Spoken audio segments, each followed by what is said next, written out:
Canales Comunitarios Regionales del Ecuador Asociados, SECREA, presenta Realidad Nacional.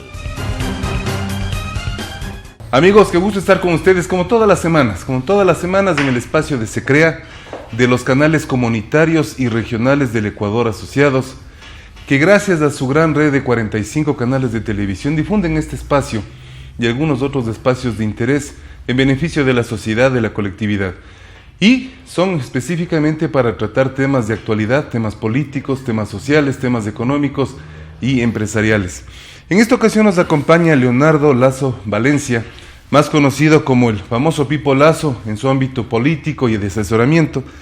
Él es consultor político, es experto en comunicación política, presidente de City Market, una empresa de comunicación política y marketing, diseño de estrategias de comunicación, acompañamiento a varios candidatos, más de 200 campañas políticas, tanto en Ecuador, Perú, Honduras, Venezuela y Argentina. Maneja mucho lo que tiene que ver marketing y comunicación y estuvo a cargo de la firma de la paz con Perú con el presidente Yamil Maguad y de la crisis de la dolarización con el presidente Gustavo Noboa. Qué gusto, mi querido Pipo, que nos acompañes. Bienvenido a SECREA. Gracias, Roberto. Buenos días. Un gusto y muchas gracias por la invitación. Siempre a la orden. ¿Qué decir del actual panorama político con el gobierno que está saliendo?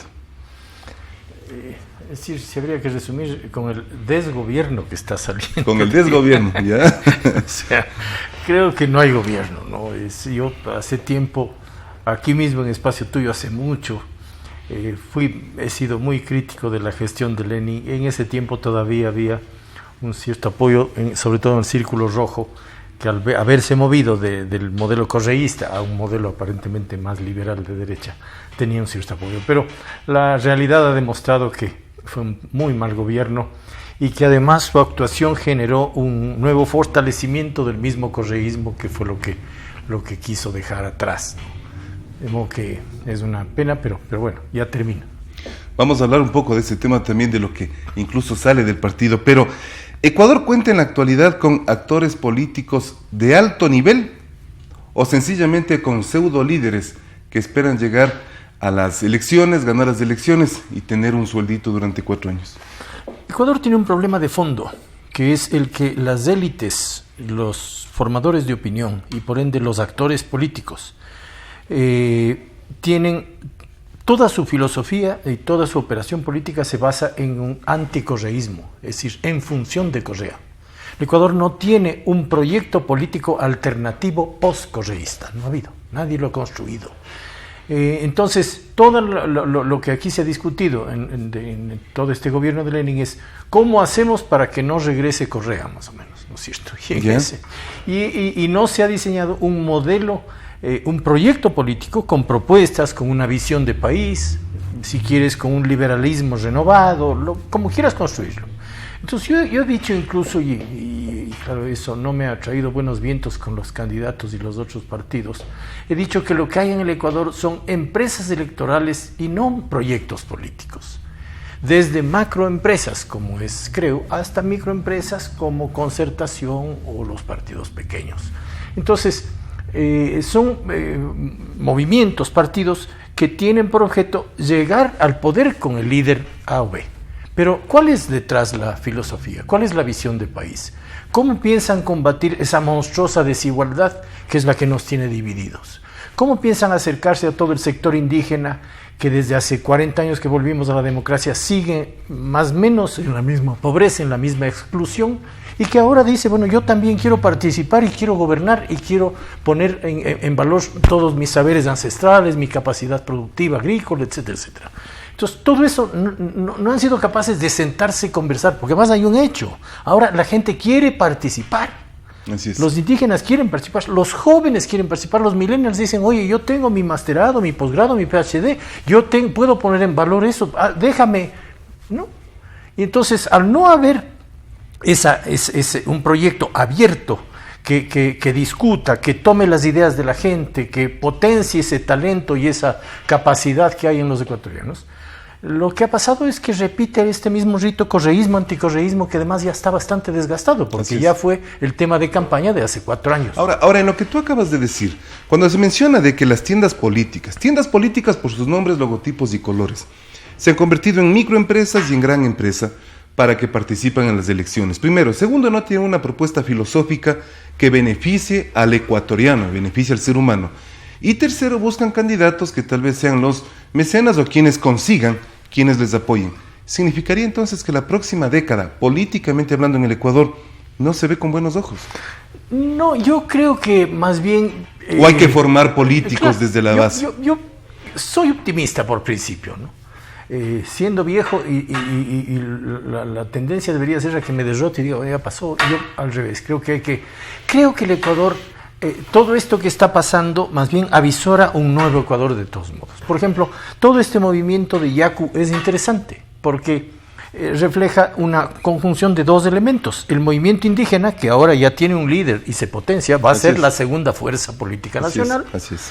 Y segundo, todo ese mundo ambientalista del que viene Yaku y que es su punto de partida. Entonces ahí tienes un nuevo movimiento de izquierda que ya no es el mismo correísmo y que no está con el correísmo. Entonces tienes un elemento. El otro es toda esa votación que se fue a Hervas. Hace tiempo comentábamos esto, hace ya un año decíamos, no hay candidato que represente a la votación urbana sierra, a toda esa tendencia centro izquierda, centro derecha, que fue tradicional de la izquierda democrática y de la democracia cristiana. Entonces, no es que Hervas sube y tal solo porque hizo TikTok e hizo un par de payasadas. Ahí había una brasa que había que soplar y se enciende, ¿no? Un poco es de esa herencia ID, otro poco es de ese voto joven urbano sierra que dice, vete, es joven, tiene una propuesta nueva, no es los mismos, yo no quiero votar por Arauz o por Lazo, y de alguna manera se abre un espacio. Entonces, esas tendencias ya avisoran una nueva visión de la política. Y creo que hay que formar esto que dices tú. Hay que repensar la política, hay que armar un proyecto de país o proyectos, los movimientos, para salir con propuestas nuevas de que la gente diga sí. Y en esas propuestas hay que incorporar los nuevos temas que a la gente le interesan. Cambio climático y derechos, combate a la desigualdad, que son las dos grandes discusiones que tiene no solo el Ecuador, sino el mundo. Inclusive se podría sumar a esas megatendencias el emprendimiento. Claro, porque emprendimiento y tecnologías, claro, que son la herramienta, digamos, ¿no? Las primeras que te digo son como temáticas. Cambio climático, desigualdad. Además, son las que generan la nueva economía, todo eso se llama la economía circular, ¿no es cierto? Anoche que conversábamos con unos consultores en un Facebook Live, uno de ellos dijo una cosa interesante: estamos enterrando plata cuando dejamos la basura ahí, porque ahora la basura es dinero, claro. Tú reciclas, produces, y hay un montón de negocios que se pueden hacer entre la tecnología, el emprendimiento, la economía circular y el combate a la desigualdad. Estamos saliendo de 14 años de un proceso político que, cambiando el nombre, tiene varias similitudes, no totales, pero varias similitudes en cuanto a su filosofía política. 10 años del señor Correa, 4 años del señor Moreno. ¿Qué necesita entonces los políticos para que entiendan que en el proceso de elecciones, que en el hecho de ser beneficiados con el voto, en este caso el señor Arauz o el señor Lazo, hagan lo posible para desterrar a la corrupción del Ecuador? Porque ahora es normal, o sea, la corrupción se ha vuelto lastimosamente es algo normal. Sí, ahí, mira, yo diría que hay como dos elementos, ¿no? El uno, el que hablar de la corrupción en general es un abanico gigantesco. Así es. O sea, corrupción es desde los $10 que le puedo dar al vigilante, al guardia de tránsito para que no me haga el parte, hasta llevarte puesto un contrato del Estado y llevarte millones robándote en los barbijos o en las bolsas de los cadáveres, ¿no? Que es una locura de dramático. Entonces yo diría que hay que circunscribirse. ¿Qué queremos combatir? Y yo diría que lo que hay que evitar es todo este tema de compras públicas, peculados y manejos de plata del Estado. Y ahí puedes aplicar una serie de mecanismos para corregir eso.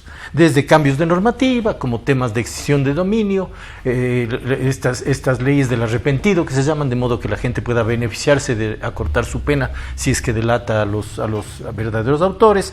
Es decir, normativas, también mecanismos tecnológicos. Ahí está la famosa discusión que hace rato se menciona, que es este blockchain, que es el tema de que cualquier movimiento que tú hagas en un sistema electrónico quede perfectamente marcado y sea inamovible, para que no es que en el camino lo puedan cambiar. Y un tercer elemento sería un tema de que las cosas se hagan de forma más clara y transparente, con veedurías muy cercanas en las instituciones. Es decir, si el IES va a comprar cosas, que haya una comisión que integre la Comisión Anticorrupción, etcétera, habrá que ver quiénes son, pero que estén mirando de cerca, e incluso se pueden hacer en audiencias públicas, ¿no es cierto? Es decir, abierto, vamos a abrirlos, como se hacía hace años en el CNE, presentabas las campañas y la gente abría en una audiencia pública. Claro. Aquí está la carpeta de la agencia A, la agencia B, esta dice estos precios, tú dices esto otro, y se refiere. Entonces, pero circunscribirse a eso. Porque lo otro obedece a un problema estructural y cultural que tiene el Ecuador desde que es república. Por ahí hay un libro de Osvaldo Hurtado que es Las costumbres de los ecuatorianos, donde ya dice las corrupciones que había desde el comienzo de la República en el Ecuador. Tenemos un problema real cultural en donde muchos de los ecuatorianos incluso ven con buenos ojos el tema de que mi primo llegó al gobierno y ahí se llevó esa plata y se puso este negocio y está como bien, porque el tipo ahora tiene un Porsche Cayenne y yo no. Entonces ven al tema de llegar al Estado, al gobierno, como una oportunidad de arreglarse la vida. Y eso es real lo que te estoy diciendo. Así es. Lo he vivido, lo he visto cuando viajo por las provincias. Recuerdo un viaje en la provincia de Manabí, donde un funcionario de allá me decía, mire, yo me voy a cambiar de partido y tal, porque acá no hay, pues hermano, dice, mire aquí empacadora, mire acá exportadora, mire la pesquera, hermano. Yo, en cambio, entonces la gente, no sé, hay eso, y eso refleja un problema cultural, estructural. Claro. No es solo que el político es corrupto, detrás hay empresarios corruptos. Es un esquema, un sistema. Claro, es un sistema. Luego incluso esos corruptos te invitan a la casa, hacen una farra bestial, te dan whisky caro y te muestran los autos que tienen y todo, y no sé, poco menos que uno le felicita. Y te hacen sentir importante. Claro, entonces son dos cosas, ¿no es cierto? Uno, ahora el problema cultural, ahí sí hay que bajar al sistema educativo, a un sistema de valores que yo creo que hay que recuperar también en esta sociedad. Acabas de mencionar un tema importante, y con esto para pasar al asunto del CNE y de los candidatos y algunos otros políticos que están en funciones. ¿Por qué la juventud está tan alejada de la política? ¿Por qué la juventud no le interesa la política? Esta nueva cultura de los millennials, ¿será que entre su visión de vida no existe la política o están esperando su turno? No, mira, creo que hay dos elementos también allí. El uno es que la política, como está concebida, no es atractiva para nadie, no solo para los jóvenes. ¿Ya? Solo que los un poco más viejos nos toca jugar y estamos más politizados si cabe. Pero el joven, ¿cómo le va a traer toda esa política donde ve que cada semana hay escándalos y robos y líos y ve partidos que no hablan de los temas que le atañen? El joven así es. Entonces, y luego esto otro que acabo de tocar, es decir, la nueva política debe enfocarse en los temas de agenda de la nueva generación. La nueva generación ya no se define en política por una militancia y una ideología. O sea, ya no es vertical. Yo siempre hago esa analogía, ¿no es cierto? En los 70s tú tenías al doctor Borja con 3 amigos, hace un ideario, una ideología, y esos salen a cantar como religión en el país. Ahora eso no va. Ahora los jóvenes se mueven por causas. Yo soy ambientalista, tú eres animalista, el otro es LGBTI y defiende el derecho, la otra defiende los derechos de género y está contra la violencia. Entonces tienes tribus, clústeres, ¿no es cierto?, que se encuentran además en el mundo digital. Entonces yo hace un tiempo escribí un artículo que se llama Adiós a la masa, bienvenido el enjambre digital. Porque además eso funciona como enjambres, ¿viste? No es una masa fija, no es la masa militante del partido. Claro. Es un enjambre que hoy está defendiendo o está contra el aborto y mañana defiende a los perritos. Y pasado mañana está contra la declaración de los provida. Entonces hay que hacer lecturas, ahora se hace estos mecanismos de Big Data y tal, para definir dónde están esos clústeres de votantes y cómo llego a con una propuesta que impacte en su agenda, no en la mía.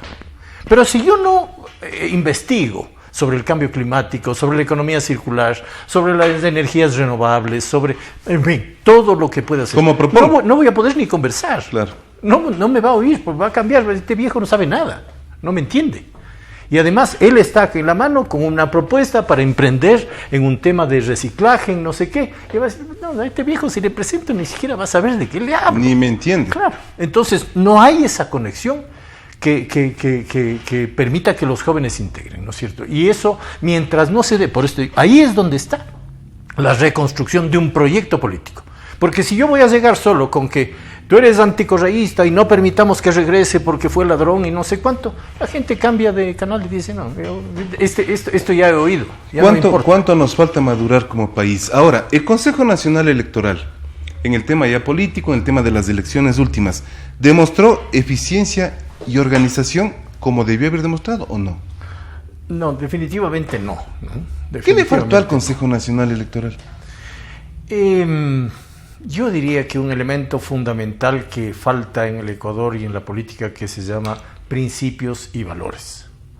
Es decir, no se vio. O sea, lo más elemental, principios y valores. Es que ese es el fundamento de cualquier institución. Cuando tú eres juez, porque eso es lo que es el poder electoral, es el juez de última instancia que, por un lado, termina de normar, porque a la norma electoral que hay, tiene que reglamentarla e implementarla.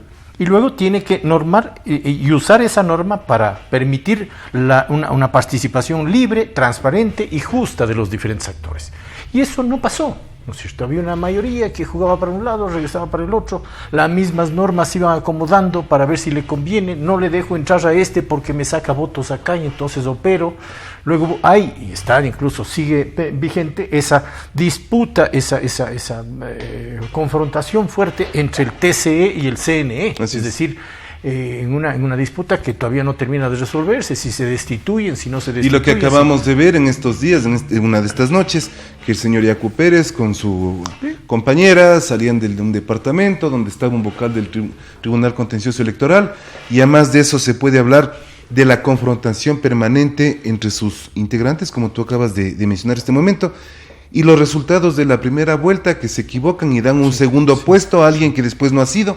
Sí. O sea, eso demuestra, a más de principios y valores, tal vez incapacidad de ejecución en sus funciones. Sí, yo creo que... yo no sé si la incapacidad o intencionalidad, ¿no? Porque hay cosas que son bastante evidentes. Por ejemplo, hubo unas denuncias de fraude importantes hechas por la Comisión Anticorrupción, no por Yacu Pérez, ¿no es cierto? Sobre todo en Guayas y Manabí. En Manabí había una denuncia inmensa de un acuerdo con una universidad para el conteo, una serie de cosas, y sobre eso no se hizo nada, con el argumento de que como eso no ha reclamado o no hay capacidad legal para abrir. Y no es verdad, hay un artículo que es el 141 del Código de la Democracia que dice que el Consejo Nacional Electoral podrá hacer las revisiones y verificaciones tantas como sea necesario.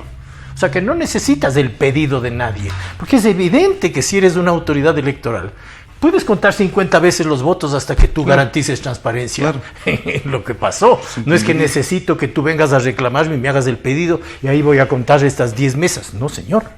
Eso es totalmente... Entonces, yo no sé si es incapacidad o hay alguna intencionalidad ahí de jugar con los resultados. Yo no sé, pero en todo caso... es un inmenso daño que se le hace al país porque evidentemente hay una sensación de que no son unas elecciones claras, de que no hay un resultado transparente, de que no se opera con principios y valores que a nosotros como ciudadanos nos garanticen unos resultados reales. Y eso es un daño gigantesco a la democracia, porque la democracia se basa en la independencia de poderes y en la transparencia, en el respeto a la voluntad del pueblo. Si eso no está muy claro, la gente comienza a dudar de la democracia y eso es muy riesgoso. Acabas de mencionar dos palabras importantes, el daño al país o el daño a la democracia. Frente a eso, ¿qué criterio se merece la desafiliación, entiendo que voluntaria, del señor Lenín Moreno, del partido Alianza País? Y adicionalmente a eso, la posición que toma el partido Alianza País al decir que le están expulsando. Sí. ¿Qué decir de eso? Eso nos llama la atención porque estamos a 2 meses, poco más, de que se acaben las elecciones y a última hora se sale de la tienda política, o sea, después de que estuvo tanto tiempo, ¿no? Claro. A mí cuando veo todas estas cosas me da ganas en algún momento, y creo que lo haré, de armar una serie, una tira cómica, una serie teatral, viste, había hace años Capulina, Olmedo y Porcel hacían unas cosas chéveres con unos gobiernos de repúblicas bananeras y esta joda con el gordo Portales. También los Lelutier hacían unas sátiras así, porque a mí esto me parece parte de la misma payasada, ¿no? Primero se quedaron con el A35 y el logotipo y el partido pensando que con eso lo mataban a Correa. Luego se comprobó que no es así, porque vos, o sea, si no tienes los jugadores, si no tienes el proyecto, o sea, el logo no te sirve para nada. Por principio. Y luego, además, te quedas con el logo, con una visión que era ese partido, y decides ejecutar unas políticas que, tratando de ser liberales, neoliberales de derecha, no terminan siendo ni chicha ni limonada. Entonces, a ratos eran unas medidas medio de derecha, mal hechas, ¿no es cierto?, con unas circunstancias poco claras detrás, y otros ratos un reprise de la misma corrupción o de una filosofía de izquierda. Entonces, al final del día tienes un gobierno totalmente desgastado, y él, me parece además otro error de él, que en plena campaña decida desafiliarse, porque encima, con eso, lo único que estás haciendo es reconocer toda la cadena de errores que cometiste, desde que te sentaste ahí a decir que has descubierto que han sido corruptos cuando fuiste parte del mismo proyecto 10 años. O sea, toda esa serie de tiras cómicas que él mismo ha hecho, que eran terribles. Entonces, claro, frente a eso, las 4 gentes que se quedaron cuidando el logotipo en la caja fuerte deciden, no, encima nos quiere, entonces no le aceptamos y le expulsamos. Y se da un sainete ridículo que avergüenza todavía más al mismo movimiento y a lo que él trató de representar. ¿Cuánto se le extraña a Evaristo para ver qué hubiese dicho él, cómo hubiese interpretado él estos momentos, o cómo lo dirá en pocos días, me imagino yo, Michelena? Claro, Evaristo, el Polvorín, Juan Cincielo, toda esa generación de críticos humoristas, duros políticos, ¿no es cierto?, que nos habrían hecho reír largo de todo este sainete curioso. Esa es nuestra política y democracia. Ahora, el Buró de la Alianza, vamos a la parte de los partidos, Creo, y el Partido Social Cristiano, que pasan, y ha confirmado, la segunda vuelta electoral. Se podría decir que está consolidado, un poco como que se ha enfriado esa relación. Se necesita que el señor Guillermo Lasso, vamos a hablar también del señor Arauz, tenga mayor fuerza, ¿o cómo le ves tú en tu criterio de analista político? Yo creo que esa alianza fue un matrimonio de conveniencia, digamos, en su momento, y creo que no le benefició a Guillermo Lasso de ninguna manera. Primero porque ellos habían sido rivales políticos muy duros, fuertes entre sí, desde siempre. Así es. Y entonces la lectura de la gente, nuevamente, si yo soy un joven millennial nuevo, digo, esta gente se viene sacando la madre 10 años y ahora dice que van juntos, ¿qué será? ¿No es cierto? Entonces, en primera vuelta se unieron, articularon algunas cosas y tal, y fueron con listas separadas, cada uno ya sacó su porcentaje de asambleístas y tal. En segunda vuelta la situación es un poco distinta, porque va a depender el nivel de apoyo de la posibilidad de victoria. Y ahí es cuando ya normalmente, no hablo específicamente de este caso, cuando las lealtades se hacen más frágiles. Porque si yo voy a apostarte a ti, si eres candidato, si veo que tienes razonables opciones de ganar. Si no, lo que hace la gente es toma un poco de distancia, por si acaso también tengo que empezar a pensar cómo me voy a mover en un escenario de que gane tu rival. Y eso es normal, no, así es la política y así es la vida también. Es una razonable aspiración. Entonces yo veo la relación un poco debilitada ya en esta segunda vuelta. No se ve a Nebot activo como estaba en la primera vuelta, así potente, tampoco al partido, no se ve movilizaciones y todo eso que hacían en la calle, etcétera, etcétera. Tal vez puede ser que hayan marcado un espacio ahora que comienza la campaña propiamente, pero me parece que no debe ser así, porque siendo tan corto el tiempo tendrían que aprovechar cada día y cada minuto para conquistar votos. Además, en la costa, donde ellos tienen una fuerza y en donde Lasso perdió por goleada. Porque le dieron 2-1 en Guayas, 3-1 en Manabí, 3-1 en Esmeraldas, 2-1 en Los Ríos y El Oro. Entonces, tienen que salir. El primer reto grande que tiene Guillermo Lasso es cómo va a conseguir jalar ese voto de la costa que le fue totalmente adverso.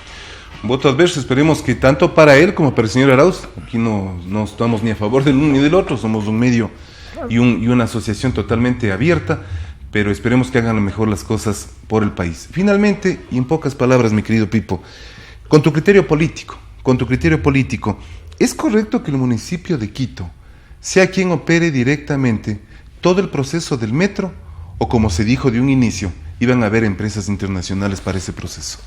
Claro, creo que la decisión que está tomando la empresa del metro y el alcalde es la peor posible. De hecho, mereció hace algún tiempo una carta de los multilaterales, que son los prestamistas, la gente que ha puesto el dinero, objetando ese modelo. Y la razón es que, uno, tú necesitas un expertise para una operación así. Es verdad que en este momento tú no puedes sacar a una concesión de largo plazo porque no están los parámetros definidos. Yo no puedo decirte, voy a tener una carga de 200,000 pasajeros con una tarifa de tanto que te da tanto dinero y con eso tu operación. No hay. Tampoco está el sistema de recaudo, el pago electrónico, que te va a permitir tener un esquema tecnológico para recaudar. Tampoco está los sistemas de alimentación y tampoco está la integración del resto del sistema, cómo se va a hacer. Entonces, al no haber ningún parámetro, no hay los elementos base para concesionar por largo plazo. Entonces, sí se necesita un plazo de 3, 4, tal vez 5 años, 3 parece ser un plazo razonable, para que una empresa opere eso y haga, precisamente defina todos esos parámetros de operación y haga un proceso de transferencia tecnológica a la empresa que luego puede administrar. Yeah. Entonces, luego de 3 años tú haces un concurso donde esa misma empresa y otras participan. Entonces, se habló de que esas empresas puedan ser escogidas en un concurso entre la de Metro Madrid, Santiago, Panamá, Medellín, etcétera, sí. De modo que venga una empresa que sabe. Lo que ahora se dice es que van a ser otra empresa municipal con el acompañamiento de unos asesores internacionales. El acompañamiento no te da ningún tipo de responsabilidad sobre las decisiones. Su nombre lo dice. Es una asesoría. Yo te recomiendo esta tarifa, yo te recomiendo este sistema de alimentación, pero no tengo responsabilidad si funciona o no funciona. Y lo que tú estás planteando crear es otra empresa como la Metropolitana de Transporte, que tendrá un problema de politización, un problema de sindicatos, un problema de falta de expertise, y que no garantiza de ningún modo un proceso técnicamente sólido, sostenible y con la transparencia que requiere esa operación. Tenemos que hacer un espacio, obviamente, para conversar contigo nuevamente, mi querido Pipo, por los temas del municipio y el tema de la capital. Te queremos agradecer muchísimo por tu análisis, por tu criterio. A ustedes, amigos, para eso Se Crea, justamente para informar, para orientar y básicamente para agruparse como medios de comunicación en beneficio de la libertad de expresión. Muchísimas gracias, nuestro querido amigo Pipo Lazo, y con ustedes, amigos, hasta la próxima semana.